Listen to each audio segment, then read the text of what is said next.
जो भगवान का 2 प्रकार का विग्रह बताया, सब देवताओं की मूर्तियों में पूजा होती है। भगवान शिव की शिवलिंग में भी पूजा होती है, मूर्ति में तो होती ही है, शिवलिंग में भी होती है। क्या कारण है इसका? तो बताया कि इसका यही कारण है कि भगवान शिव सगुण साकार भी हैं और निर्गुण निराकार भी हैं। सगुण साकार उनकी मूर्ति है, उसमें हम उनकी पूजा करते हैं, और निर्गुण निराकार का प्रतीक ये शिवलिंग है, इसीलिए शिवलिंग में निर्गुण निराकार शिव की पूजा होती है। और यही पूजा भगवान को विशेष रूप से पसंद है। ये जो शिवलिंग हैं ये कितने प्रकार के हैं? कहते हैं एक तो स्वयंभू लिंग है। स्वयंभू का मतलब है जो स्वयं हो गया, जिसको किसी ने ना तो बनाया ना तो स्थापित किया। तो ये कैसे हो गया? स्वभाव से हो गया। ये स्वभाव क्या होता है?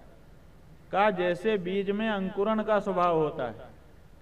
कोई बीज है, अगर वो कहीं जमीन में गिर गया और वहां पर उसको खाद पानी मिल गया तो वो उसके अंदर से एक अंकुर निकल करके बाहर आ जाता है। जमीन को फाड़ करके बाहर अंकुर उसका दिखाई देने लगता है, और जैसे जैसे उसमें पानी और खाद डाली जाती रहे वैसे वैसे अंकुर बढ़ते हुए जाने कितना बड़ा रूप ले लेता है। तो ये जैसे बीज में अंकुरण का स्वभाव होता है, ऐसे ही निर्गुण निराकार जो परमात्मा है उसमें कभी कभी माया के द्वारा स्वरूप धारण करने की इच्छा जागृत हो जाती है, और तब वो अंकुर की तरह से भूमि को भेद करके बाहर निकल आता है। जहां पर भगवान के अनुकूल वातावरण मिल गया, उनको प्रकट होने की इच्छा हो जाती है, तो वो वहां स्वयं प्रकट हो जाते हैं। लोग उनकी पूजा अर्चना करने लगते हैं। उसी शिवलिंग का नाम स्वयंभू शिवलिंग कहा जाता है।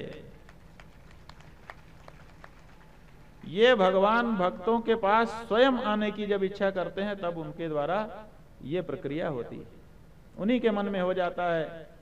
जहां कोई भक्त शिव का बैठ करके निरंतर भगवान का आराधन करेगा, वहां पर शिवत्व जागृत हो जाएगा। भगवान शिव की तरंगे वहां आ जाएंगी तो भगवान को अपने वातावरण में जाने की इच्छा हो जाएगी, तो वहीं पर भूमि का भेदन करके वो प्रकट हो जाएंगे। इसी का नाम है स्वयंभू शिवलिंग। दूसरा होता है बिंदुलिंग। बिंदुलिंग का मतलब क्या है? का लिखा हुआ। लिखने में हम क्या करते हैं कि कलम को कहीं रखते हैं तो एक बिंदु बन जाता है, और फिर उसी को खींचते चले जाते हैं तो एक आकार प्रकट होता है। तो लिखने से जो आकार प्रकट होता है उसी का नाम है बिंदुलिंग। सोने पर, चांदी पर, तांबे पर, भोजपत्र के ऊपर या फिर वेदी बना के उसके ऊपर लोग भगवान शिव का शिवलिंग चित्रित कर देते हैं, और चित्रित करके फिर उसके ऊपर पूजा करते हैं। ऐसा जो शिवलिंग है भगवान की पूजा के लिए भक्त के द्वारा बिंदु स्थापित करके फिर उसको आकार दिया गया, उस शिवलिंग का नाम है बिंदुलिंग। और देवों, ऋषियों आदि ने आत्मसिद्धि के लिए जिस लिंग को गढ़ करके उसको प्रतिष्ठित किया, अपने नाम से उसकी प्रतिष्ठा की, उस लिंग का नाम होता है पौरुष लिंग अथवा प्रतिष्ठित लिंग।